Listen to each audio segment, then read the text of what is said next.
Hi friends, ఈరోజు అయితే మనం కాశీలో తులసి మానస్ మందిర్కి అయితే వెళ్తున్నాం. వీడియోలోకి వెళ్లే ముందు కొత్తగా మన వీడియోస్ ఎవరైనా చూస్తూ ఉంటే సబ్స్క్రైబ్ చేసుకోండి. కాశీ వచ్చే ప్రతి ఒక్కరూ ఈ తులసి మానస్ మందిర్ అయితే చూడడం మర్చిపోకండి. ఎందువల్ల అంటే సాక్షాత్తు తులసీదాస్ ఈ ప్రదేశంలోనే రామాయణాన్ని సంస్కృతం నుంచి హిందీలోకి ట్రాన్స్లేట్ చేశారు.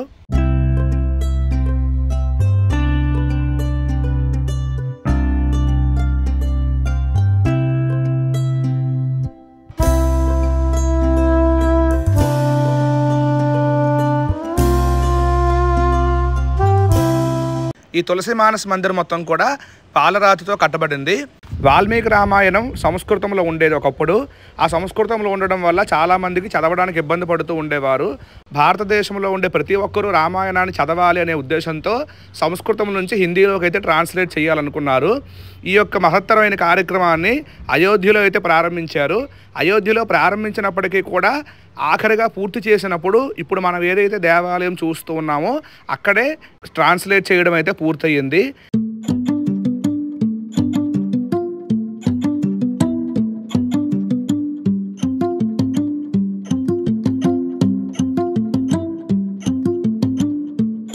ఈ యొక్క తులసి మానస్ మందిర్లో మేడ మీద ఎలక్ట్రిక్ ఎగ్జిబిషన్ అయితే ఉంటుంది. అదైతే ఎవరు మిస్ అవ్వకండి. ఈ యొక్క మనం తులసి మానస్ మందిర్లో ఎటువంటి టికెట్ అయితే తీసుకోవాల్సిన అవసరం లేదు.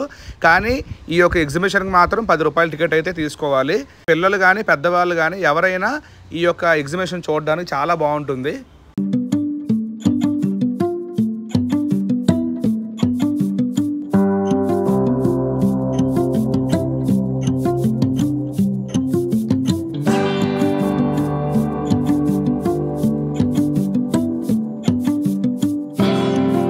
ఈ యొక్క వాల్మీకి రామాయణాన్ని సంస్కృతం నుంచి హిందీలోకి మార్చడానికి 2 సంవత్సరాలు 7 నెలలు అయితే పట్టిందంట.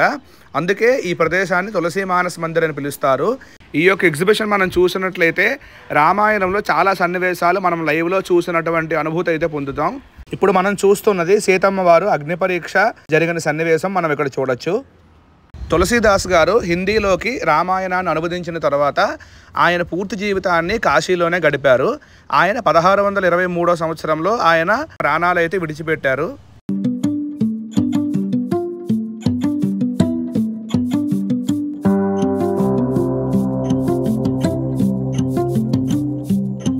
రామాయణాన్ని మాత్రమే కాకుండా హనుమాన్ చాలీసా లాంటి 24 రచనల్ని ఆయన హిందీలోకి అయితే అనువదించారు.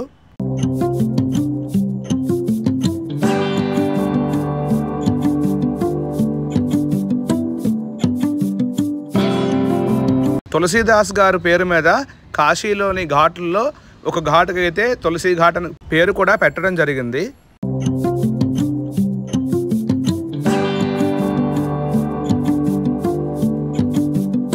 ఈ తులసి మానస్ మందిర్లో తులసీదాస్ గారు రచించిన కొన్ని ఒరిజినల్ గ్రంథాలు అయితే ఉన్నాయి.